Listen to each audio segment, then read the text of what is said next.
Takahiro Comic Series Part 3. Dakin stayed in Rome for a while.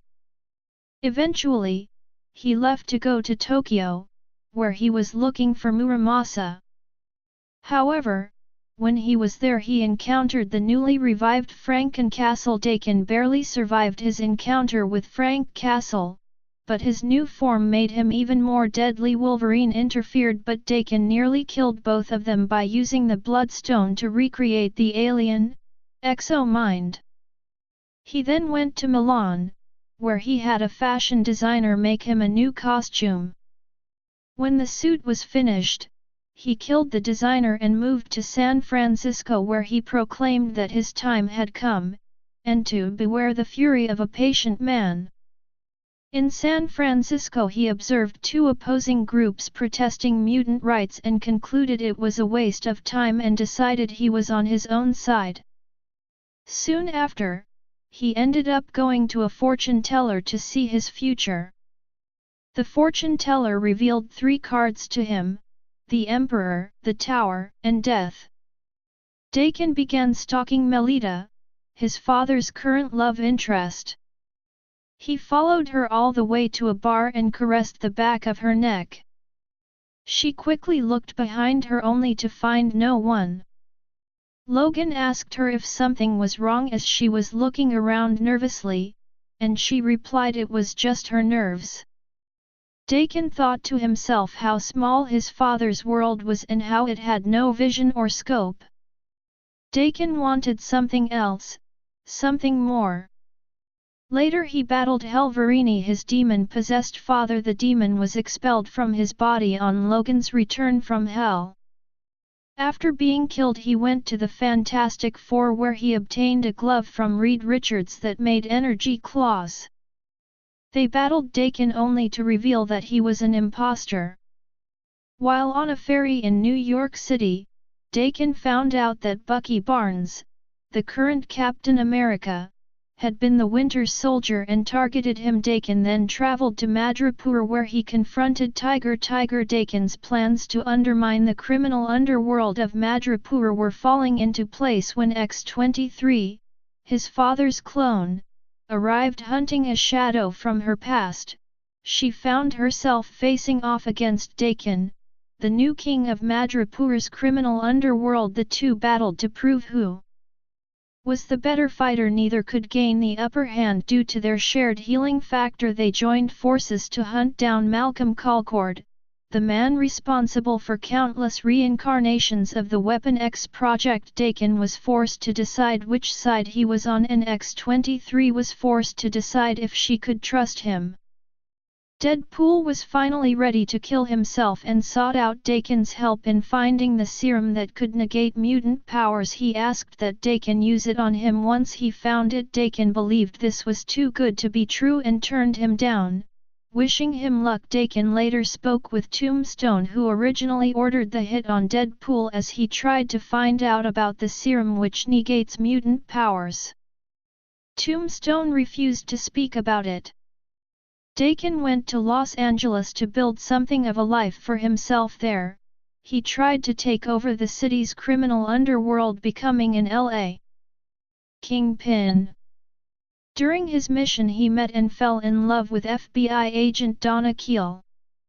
He teamed up with Moon Knight to find the true Kingpin of Los Angeles, but the City of Angels had a new crime lord. The Claw serial killer continued to cause carnage in the dark areas of the Hollywood Hills, and the heat drug's grip on Dakin was growing daily, scarring his mind and body. Moon Knight and Dakin ended up fighting. The Claws was revealed to be Marcus Roston, who was using the drugs to gain superpowers. Dakin was suddenly the most wanted man in America and had the entire LAPD and the FBI on his tail. After months of trying, he failed at becoming the head of the underworld in Los Angeles due to the powerful drug heat, which caused hallucinations and burned down his healing factor. The Pride returned to Los Angeles and he ended up battling the Runaways. Dakin battled for LA, lacking his healing factor, and Donna's forced addiction to the heat drug left him betrayed and alone. He was forced to make an alliance with the runaways to take the Pride down. Together they took down Marcus Roston. Donna, who was left an emotional wreck after her experiences with Dakin, Roston, and Heat, met Dakin at a diner to discuss their future. Donna believed she was in love with him but was convinced he was a monster. Dakin suggested she was the same and provided her with an opportunity to kill 3 men involved in human trafficking. She refused and turned her gun on Dakin, who reacted since his healing factor was not working, and sliced her hand off. The two parted ways. Dying, he returned to New York to go out with a bang, drugging his father and taking him to watch his show. He bombed the headquarters of the Avengers and the Fantastic Four, installed bombs around the city, and drugged and easily subdued Mr. Fantastic after a long battle with the heroes of the city, and without a healing factor, he started to die. Dakin asked for his father, hugged him and asked him to forgive him before Logan could say anything.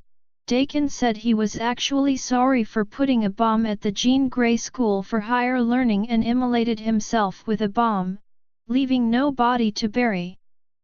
Wolverine rushed to his school to find nothing but a little doll of him, realizing that Dakin's plan was just to leave him with nothing. In Madripoor, Lowtown, Sabretooth held a party and Dakin was invited. Dakin somehow returned from the dead and formed a new Brotherhood of Evil Mutants in secret together with Brotherhood member Amal Farouk. He planned to reveal the existence of X-Force to the world. They planned to turn Evan Sabiner into his own Apocalypse. They then took Evan to the farm where he grew up. Evan jumped out of the car and tried to warn his parents to get out but found them both killed by Sabretooth and Dakin. Evan attacked them but refrained from killing them, refusing to become like them. They commended him on his control before revealing that they didn't really kill his parents because they never existed in the first place. Dakin's motive in his Brotherhood scheme was to earn his father's respect. Due to the betrayal of Earth-295's Nightcrawler, Wolverine was captured by Dakin's new Brotherhood. Dakin tied his father up and told him his own father hated him because he had chosen his one true calling as a killer. Logan wished things could have been different for him and apologized to his son. Omega Black kept beating up Deadpool, until Dakin ordered her to bring Evan to him. Dakin dumped him into a drowning chamber, as the only way to kill Wolverine is to deprive the brain of oxygen. Dakin forced Evan to watch Wolverine drown at the same time he punched Evangelist. Dakin's plan was almost complete as Evan Sabiner had put on the Apocalypse armor. Wolverine was trapped underwater, forced to watch and drown. Dakin hoped the Shadow King would take control of Evan and use him to destroy Wolverine's school, his friends, and his world.